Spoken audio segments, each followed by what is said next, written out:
Hello everyone, welcome to my channel Absolutely Creative. I'm Swathi. Let me give you all a quick reminder to subscribe my channel and click on the bell icon to never miss any video. You can also follow me on my social media to stay updated with all my latest videos.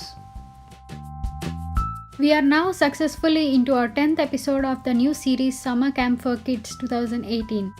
In this episode, I am going to show you all how you can easily and quickly make some origami paper butterflies, which really goes well as a wall decor.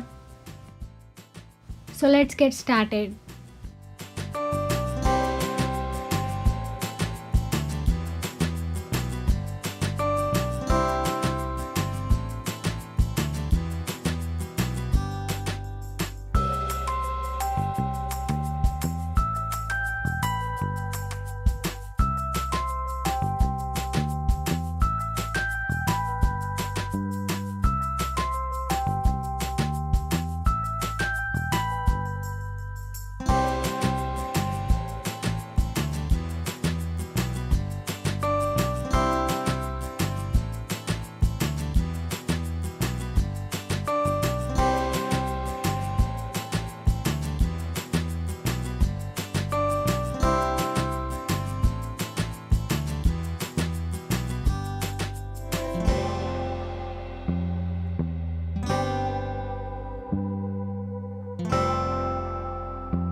And now we are finished making our origami paper butterfly. And this is how it looks like. Isn't this one of the easiest and quickest craft to make? You can make this in different sizes, colors and shapes and decorate your walls as per your wish in no time. So I hope you all enjoyed today's episode of making origami paper butterflies. So please hit that like button and share my videos with your friends and family, and also subscribe to my channel Absolutely Creative for more amazing videos.